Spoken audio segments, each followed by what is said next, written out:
you don't own a gimbal or other camera stabilization, or you straight up just don't like using them, then this video is for you. We're gonna show you some techniques on how to get beautiful footage without expensive gear. Some things that we're not gonna talk about. Slow motion. We all know that shooting at a high frame rate and then slowing it down de-emphasizes camera shake. Not gonna talk about it. Shooting at 30 frames per second. You can slow your footage down by 20%. Once again, de-emphasize a little bit of camera shake. But we're not gonna talk about that. Daniel's colorful shirt. Not gonna talk about it. In-body image stabilization. If you have a camera with good IBIS, chances are it does a great job smoothing out your footage for you. Not gonna talk about it. Lens stabilization. Similar to IBIS, if you have lenses with lens stabilization, it probably does a good job helping you smooth things out a little bit. But we're not gonna talk about that. Here's what we are gonna talk about. Before you toss your camera strap out the window like an idiot, consider using it to help keep your shot steady. Try placing the strap like a sling over your left shoulder, but under your right armpit. This creates 3 anchor points of sorts, and the tension created with the strap can help keep your shot steady. Try it out.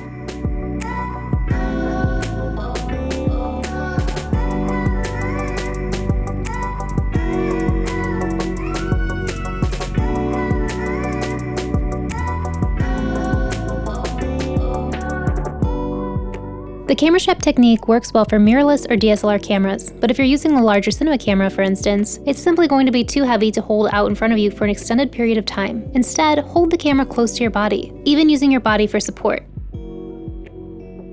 You can also create a nook with your arm to help support the camera with your body.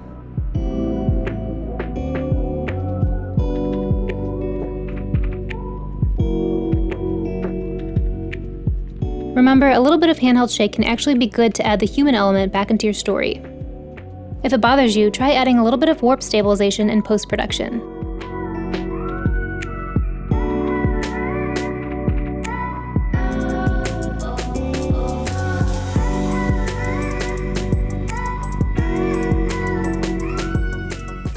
Try resting the camera on your hips to relieve some of the weight.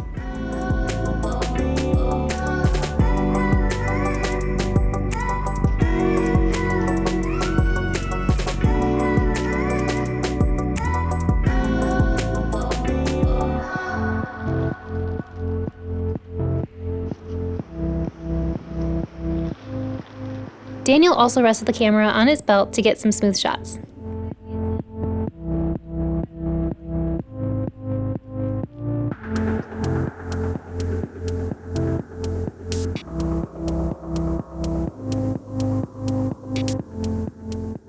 The tighter your focal length, the more exaggerated your camera movements will be.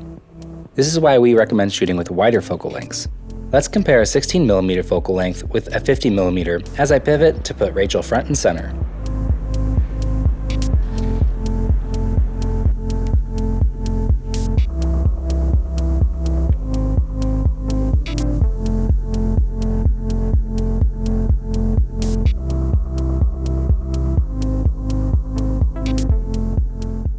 Okay, this next method is admittedly a little dumb, but hey, it can work. We put the strap back on our EOS R and found a spare bungee cord in our closet. Since the 24mm lens makes the camera very front heavy, we'll loop the bungee cord around the lens. Now, holding both the strap and the bungee cord, we can hold the camera from a low perspective and glide around. You may look and feel ridiculous, but it's the easiest way to get this perspective this smoothly handheld.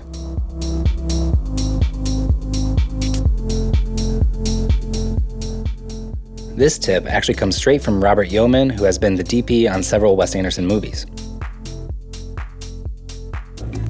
You find a really comfortable position with your feet and your body at the end position. So you start in a very uncomfortable position, and then you come to that same position where you're comfortable. While he's using stabilization, let's try it using our camera strap method.